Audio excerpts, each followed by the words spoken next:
Oi, gente, boa noite. Como vocês estão? Saudades. Toda aula eu falo isso, né? Mas é verdade. Ó, a gente hoje vai estar falando sobre planejamento e estratégias do serviço de enfermagem. A gente ainda não viu escalas no sentido de eu fazer uma escala e mostrar para vocês por quê. Eu estou esperando ver se dá tempo de segurar isso para a gente ter essa aula juntos presencial em outubro, tá? Então, enquanto isso, eu estou dando as matérias que não precisa que eu fique desenhando muito escala, mapa de consumo, essas coisas, tá bom? Se eu ver que não vai dar tempo, que a gente vai concluir o conteúdo praticamente todo online, aí eu tento preparar de uma forma melhor, ou até mesmo depois a gente pode conversar para ver a possibilidade de fazer uma live, alguma coisa assim, não sei, tá bom? Mas isso a gente vai pensando com calma. Enquanto isso, na Escola Atena de Enfermagem, vamos estudar hoje planejamento e estratégias. Nós já falamos sobre planejamento e estratégias, né? Então, vamos relembrar o que seria o planejamento e enfermagem.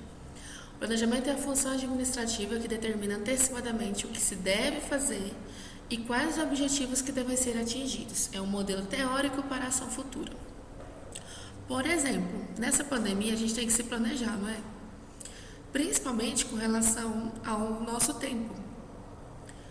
Para que a gente não fique tão, digamos, no ócio, né? Não fique pensando tanta coisa que gere ansiedade.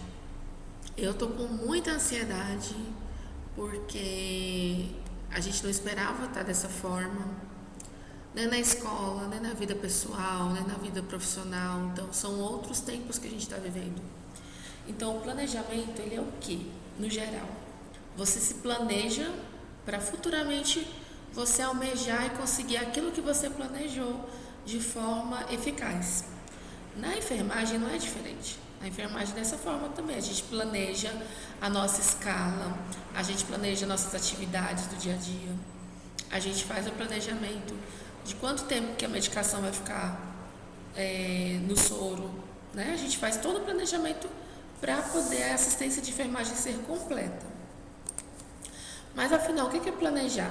Planejar significa pensar antes de agir, pensar sistematicamente com método, explicar cada uma das possibilidades de ação e analisar suas respectivas vantagens e desvantagens. É projetar-se para o futuro, porque as ações de hoje serão eficazes ou ineficazes, dependendo do que pode acontecer amanhã e do que pode não acontecer amanhã. Planejar implica em ter os pés no presente e olhar o futuro. Então, a gente, antes de agir, a gente vai pensar e se planejar para essa ação. Quais são os norteios do planejamento? Ou seja, o que faz com que o planejamento ele tenha êxito, né? A gente primeiro se planeja, se organiza, dirige o que a gente precisa organizar para poder concluir. Depois a gente controla toda essa ação, supervisiona essa ação e faz uma avaliação. O que seria essa avaliação? Depois que você já executou a ação, você vai avaliar se você teve êxito, se era realmente isso que você queria, né?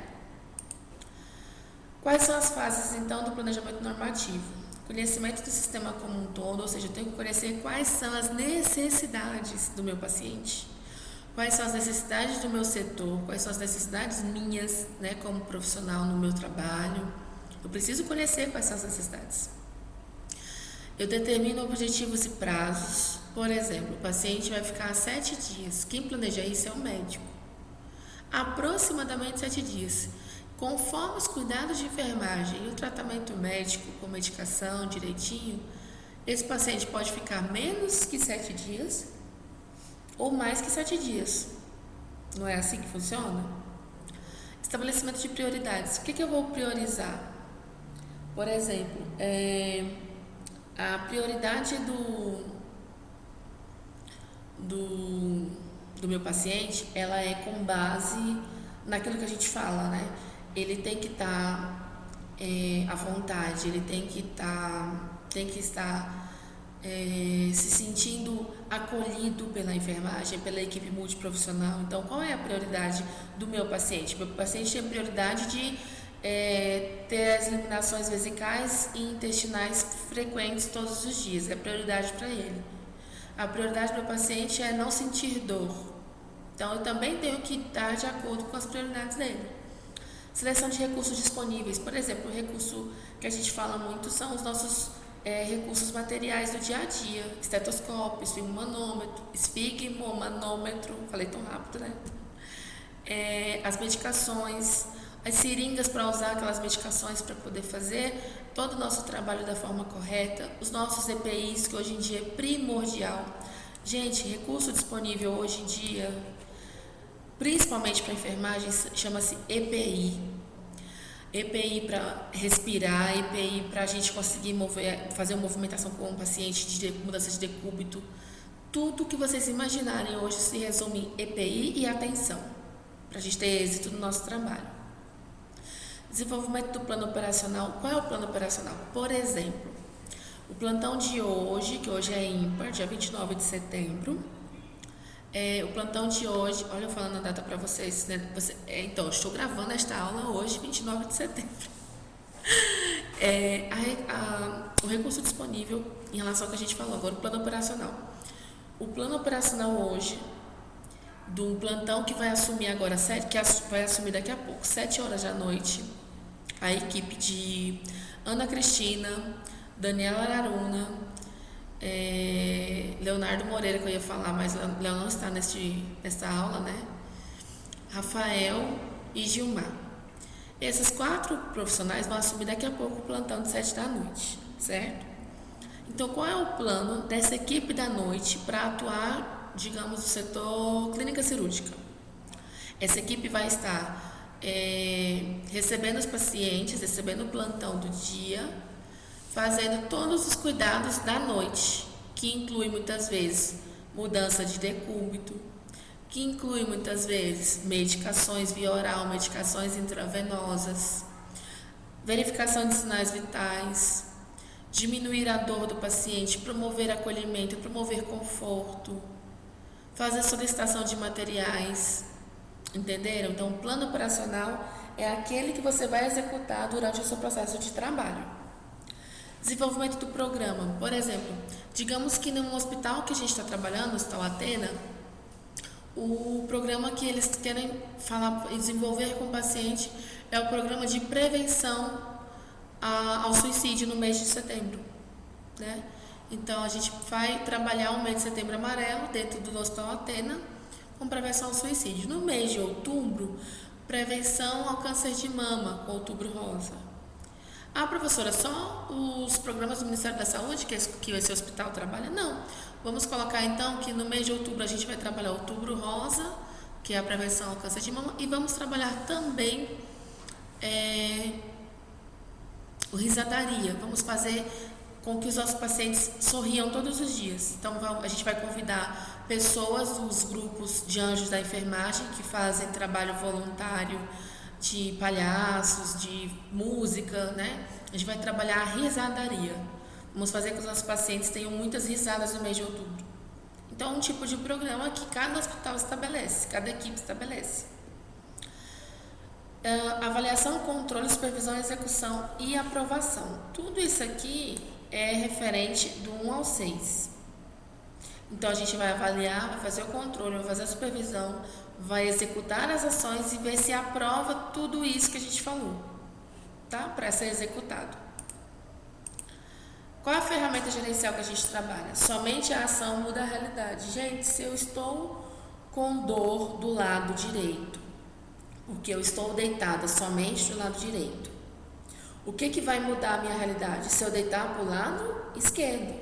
Então, o que eu tenho que fazer? Eu tenho que me mudar para o lado esquerdo para parar de doer o lado direito. Se a causa da dor do lado direito é devido à pressão que eu estou fazendo constante por estar deitada sempre para o lado direito. Eu estou me movimentando aqui para o lado direito e esquerdo, feito uma boba, né? Imaginem aí. Podem ir. Eu deixo vocês irem de mim para variar, né? Então, imaginaram isso? Não, somente a ação, se você não vai fazer nenhuma ação para mudar a realidade, vai continuar a mesmice, vai continuar o problema ali. Sem o plano, só a improvisação. Então, para você mudar a sua realidade, tem que ter um plano primeiro. Não pode ir lá e fazer de onde doido. Tem que ter um plano primeiro. Porque sem plano só tem improviso. E na enfermagem, na área da saúde, a gente não pode improvisar, porque muitas vezes a gente coloca o paciente em risco. A gente já tem que ter pelo menos um plano ali, nem que seja um plano improvisado, mas um plano ali para evitar complicações com o nosso paciente. Sem relação com a ação, o plano é supérfluo. O que significa isso? Por exemplo, vocês estão trabalhando na clínica cirúrgica e aí o paciente chega lá, o seu José. O seu José está com diarreia há 3 dias. Idoso, 75 anos, é saudável, dirige, faz tudo, mas está com diarreia há 3 dias, está desidratando e desnutrido. Por que ele vai ser internado na clínica cirúrgica? Tá errado, não tá? Então, o plano do médico, o plano da enfermagem, o plano da fisioterapia, de toda a equipe multiprofissional, ele tem que ter relação com a realidade. A realidade do seu José é diarreia. Se ele não vai fazer cirurgia, ele não vai para a clínica cirúrgica, ele vai ficar na clínica médica. O paciente que vai para a clínica cirúrgica é qual paciente? O paciente que vai fazer cirurgia. Tanto é que a gente se prepara, né? Prepara o paciente no pré-operatório, para ele ir para o transoperatório no centro cirúrgico e retornar para a clínica cirúrgica fazendo pós-operatório, certo? O processo de trabalho. A gente administra, gerencia a enfermagem de forma equitativa, né? Nós temos que nos organizar, nós temos que gerenciar da melhor forma possível para o nosso paciente sentir realmente que você sabe o que está fazendo, para ele não ficar desconfiado que você não sabe o que você está fazendo, você está fazendo ali porque mandaram, só por isso. Ah, professora, mas eu nunca trabalhei na área, como é que vai ser no meu primeiro emprego? No seu primeiro emprego, o paciente vai saber que você é novato. Ele vai saber, pode ter certeza. Só que, se ele te julgar, ele está errado, porque você está aprendendo. Você sabe que tem que executar a verificação de sinais vitais, as medicações, mas a rotina daquele lugar ainda é desconhecida por você, então não tenham esse medo. É normal a gente ter esse medo, mas tentem não ter. Por exemplo, vocês vão para estágio, em nome de Jesus ainda esse ano, estou com muita fé. Se não for esse ano, é em janeiro de 2021, mas vamos fazer uma corrente de oração para vocês irem para o estágio esse ano. Se eu for professora de vocês em estágio, eu vou tentar mostrar para vocês, se não for eu, vai ser outra professora, quem for mostrar para vocês, como que a gente tem que executar as nossas ações de enfermagem. Então, isso é gerenciar e administrar as ações. Por exemplo, o objeto, a organização do trabalho e os recursos humanos de enfermagem. A gente organiza nossas ações e quem organiza essas ações? Os recursos humanos, ou seja, técnicos e enfermeiros, no caso aqui da enfermagem. Quais são os instrumentos que a gente utiliza para esse objeto? Manuais de procedimentos e rotinas de enfermagem, saberes administrativos e de gerenciamento local, recursos humanos, recursos físicos, recursos materiais e recursos financeiros. A gente não falou nas primeiras aulas sobre manuais de procedimentos, manuais de rotinas. Então, a gente tem esse manual dentro do hospital, a gente vai utilizar ele e vai trabalhar de acordo com o regimento desse hospital. Cada hospital tem seu regimento e regulamento. O Sírio-Libanês tem um, a Rede Nor São Luís tem outro. Ô moto, sai daqui. Olha que chatice, meu povo, essa moto. Enfim, voltando ao nosso conteúdo maravilhoso. A gente precisa trabalhar de acordo com o regimento daquele lugar que a gente está trabalhando. Porque cada local, gente, igual onde vocês trabalham, se vocês trabalham em casa, se vocês trabalham fora. Por exemplo, eu faço uma comida de um jeito, a Xler faz de outro, a Aninha faz de outro, a Dani faz de outro, a Aline faz de outro, a Sara faz de outro. O Gilmar e o Rafael, não sei se você sabe cozinhar, meninos, mas também faz de outro. Cada pessoa faz de um jeito. Então, a gente se adapta, né, ao local que a gente chega. Finalidade, então, criar condições adequadas para a atenção integral de enfermagem. Condições adequadas, por exemplo, meu ambiente tem que ser favorável para trabalhar. Não pode ser um ambiente com carga pesada, né? Aquele povo com a cara ruim, povo com preguiça, ou um ambiente muito quente, muito frio, um ambiente que não tem nem onde a gente sentar para evoluir o paciente.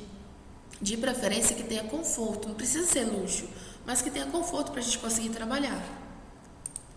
Capacitação e planejamento, por exemplo. Nós temos duas formas de fazer uma leitura da realidade vivida. Você faz a leitura da realidade vivida hoje, aí amanhã a realidade que você vivenciou hoje não é mais a mesma. Então você faz uma releitura. Por quê? Muitas coisas mudam. Vocês acham que a verificação de sinais vitais era a mesma há 10 anos atrás? Não, gente. Não vou nem 10 anos, vou colocar 5. Que 10 anos eu estou em Brasília. Há 5 anos atrás era de outra forma que fazia a verificação, que eram os sinais vitais, que era verificada a balanço hídrico. Então a gente faz uma releitura diariamente da realidade do nosso paciente. Conhecimento da dimensão técnica. Bom, para a gente trabalhar na nossa área da saúde, a gente tem que ter conhecimento técnico. Esse conhecimento técnico não quer dizer conhecimento de nível técnico, nível superior, mas conhecimento técnico do que você está fazendo. Por exemplo, você sabe verificar sinais vitais? Qual é a técnica que você utiliza para verificar uma pressão arterial? Para verificar a temperatura? Entenderam? Você tem que ter conhecimento sobre isso. Conhecimento da dimensão ética política. Aqui a gente entra um pouquinho na parte que o paciente vai ter certas manias, digamos assim, por causa da cultura dele. É igual eu falei para vocês que lá em Tocantins, lá no norte, a gente tem uma cultura, aqui tem outra, no nordeste tem outra, no sudeste tem outra. Então nós temos que conhecer a realidade do paciente e adaptar ao nosso meio, à nossa dimensão. Conhecimento da metodologia adotada. Eu tenho que conhecer, gente, por exemplo, de que forma que eu vou explicar para o meu paciente que aquela medicação que eu vou fazer agora para ele, uma dipirona na veia, pode arder, que eu não estou fazendo errado. Olha, o senhor vai sentir uma certa ardência agora nessa medicação, porque é a dipirona. A dipirona é uma medicação oleosa e devido a isso, falei quase alguma palavra, né? Oleosa. E devido a isso, o senhor pode sentir uma ardência. O senhor vai me avisando, tudo bem? Tudo bem. Você começa a fazer bem lentamente. O paciente nem reclama, só fala assim, estou sentindo uma pinicadinha. E você está olhando para o acesso venoso dele, olhando para o rosto dele, verificando se ele apresenta rubor nas bochechas, se no local o rubor é a vermelhidão, né? Se ele está com as bochechas vermelhas, porque pode ser uma reação alérgica à medicação. Você está olhando lá para o acesso venoso para verificar se a veinha dele não estourou, porque a dipirona tem mania de fazer isso, certo? Então você está conhecendo a metodologia que você está trabalhando. Desenvolvimento de competências. Eu falei para vocês que cada pessoa tem uma competência na vida, em relação à nossa área principalmente. A minha competência eu encontrei cedo, né? Foi a área da saúde, voltei para a área da enfermagem, né? Voltei meus olhos para a área da enfermagem, me formei na faculdade de enfermagem e me encontrei na enfermagem do trabalho. Eu amo TI, mas me encontrei mais ainda porque eu sou prevencionista de natureza, que eu falo. Então, eu me encontrei na enfermagem do trabalho e hoje eu posso falar que eu me encontrei também na docência. Eu gosto muito de dar aula e estou tentando me aperfeiçoar cada vez mais para conseguir realmente passar o que eu aprendo. Então, a gente desenvolve competências ao longo das nossas experiências.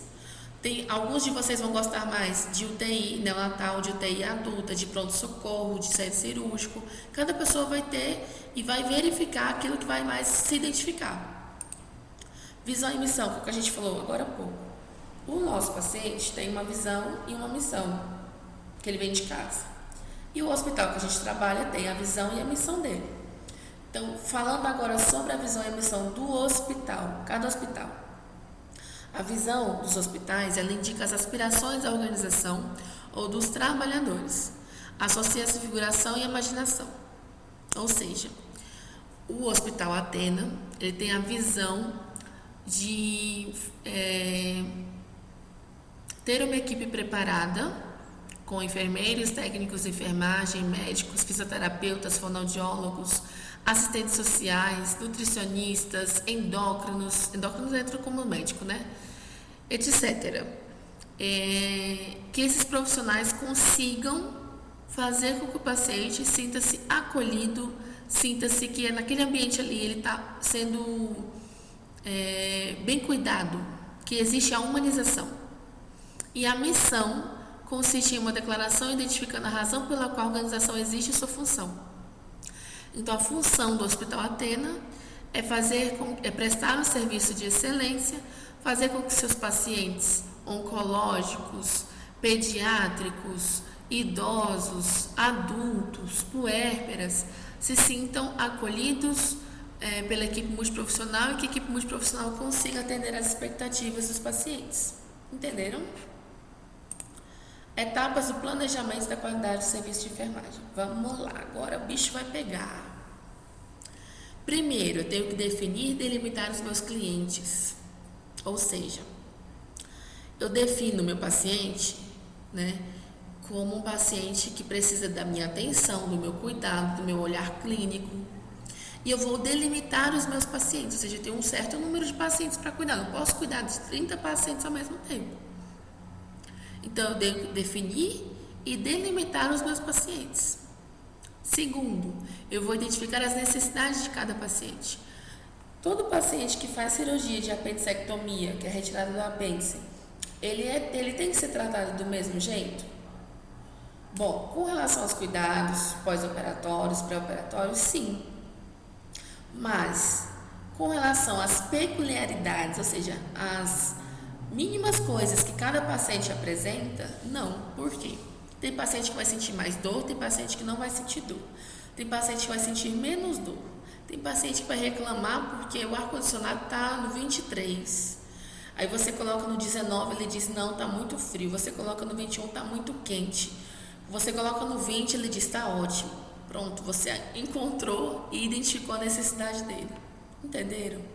Professora, mas eu sou obrigada a ficar regulando o ar-condicionado do paciente. Dependendo do hospital que vocês trabalham, sim. Porque o paciente não está conseguindo nem se mexer no pós-operatório. Já pensou a mulher que fez lipo, abdominoplastia, não sei o que, botou silicone, tirou braço, tirou perna, tirou não sei o que, tirou gordura do não sei da onde, botou na testa, na bochecha, gordura na boca, enfim, a mulher nem se mexe, não tem um acompanhante.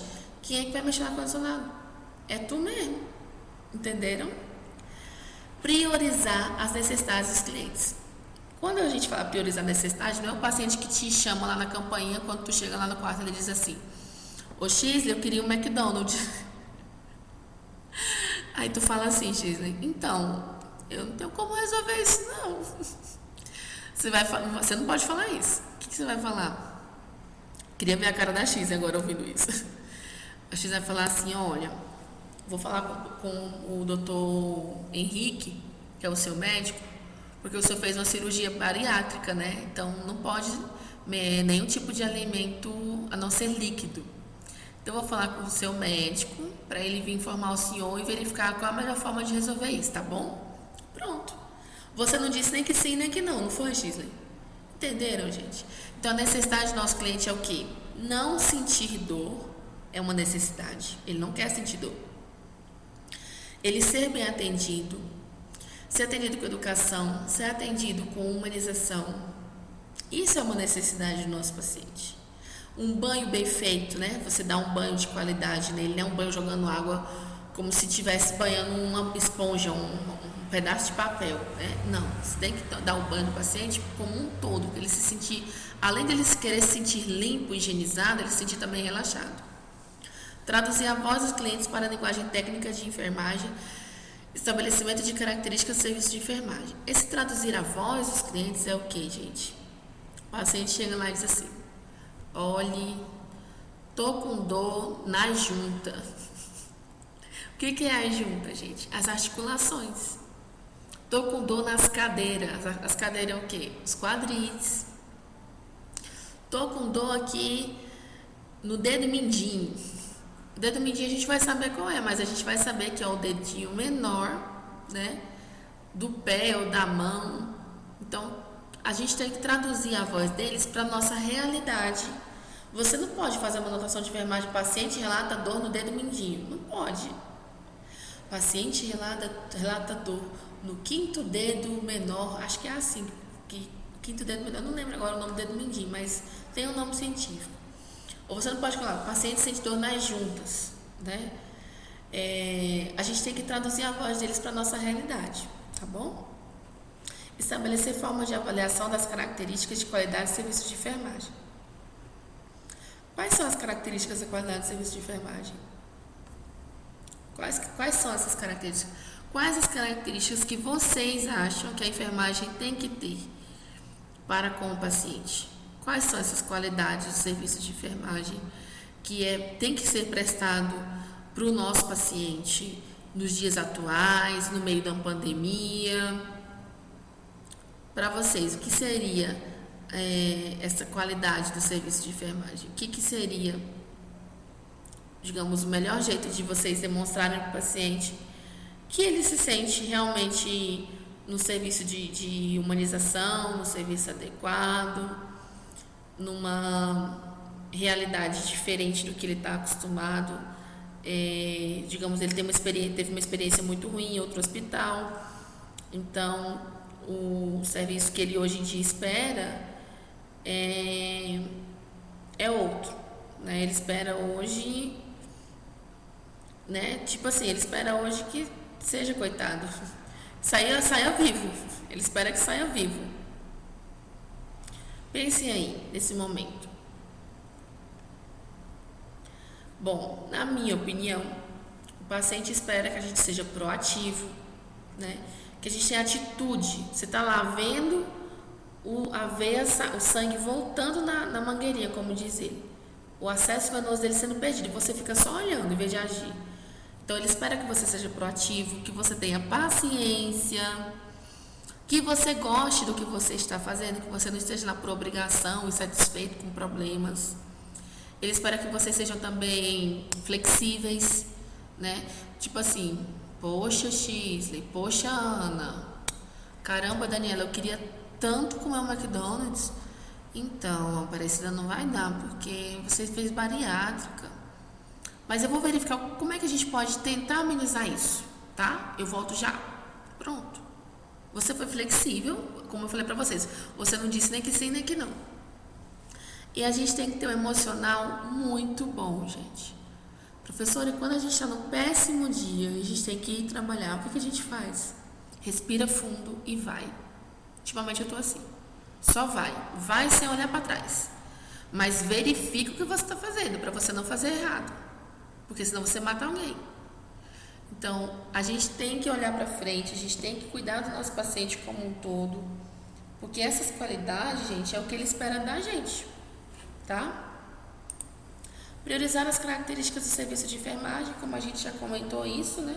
Eu priorizo o que eu estou fazendo com o meu paciente, eu priorizo as ações que eu estou cuidando para poder ele ter êxito, eu priorizo o meu cuidado com ele, minha humanização com ele, eu priorizo tudo isso, porque as características do serviço de enfermagem, elas têm que ser sempre características positivas. Ah, professora, mas isso não depende de mim. Gente, depende de quem, então? Me fala. De quem que depende o serviço de enfermagem para ele ter qualidade? De vocês, de mim. Não tem outra pessoa. Estabelecer valores padrão para as características. Valor padrão, por exemplo, valor padrão para mim o paciente se sentir acolhido, se sentir seguro, se sentir num ambiente humanizado, se sentir importante, tudo isso. Não é meu, tá? Esse aqui é do professor Acaso. Listar os procedimentos de enfermagem. Vamos lá, eu vou fazer uma lista do que eu tenho que fazer hoje. Você tem, isso é chamado de prescrição de cuidados de enfermagem. Quem elabora isso é o enfermeiro para a equipe de enfermagem realizar. Então, os procedimentos de enfermagem do dia, por exemplo, desculpa, eu bocejei. Banho no leito, troca de plantão, banho de aspersão, medicação, troca de fralda, mudança de decúbito, tudo isso é procedimento. Então, eu vou listar os procedimentos que eu tenho que fazer para poder eu não me perder e meu dia realmente, ao final do dia, eu terminei com sucesso. Detalhar e definir os procedimentos de enfermagem para atender às características estabelecidas. Ótimo. É o que a gente acabou de falar. Eu vou detalhar, definir e listar para priorizar os procedimentos que eu preciso fazer com o meu paciente. Eu não vou ter só um, eu vou ter às vezes 7 pacientes como técnico de enfermagem, né? Professora, sete, gente. Às vezes vão ter 7 pacientes para cuidar. Como é que vai ser isso? Não sei, mas vai. Qual o certo? Bom, o certo para mim, como enfermeira do trabalho, como enfermeira de educação continuada, como enfermeira que já foi de UTI, seriam no máximo 5 pacientes para você, técnico de enfermagem. No máximo. Por quê, professor? Porque aí sim eu acredito que dá para você trabalhar bem sem você dar um ciricutico do juízo. E na UTI, 3 pacientes no máximo. A realidade é o quê? 5 pacientes para cada técnico. Mas na minha visão é no máximo 3. Ah, professor, então bora abrir um hospital. Bora, gente, vamos ganhar na Mega Sena e abrir um hospital. Eu garanto a vocês que eu trabalharia assim.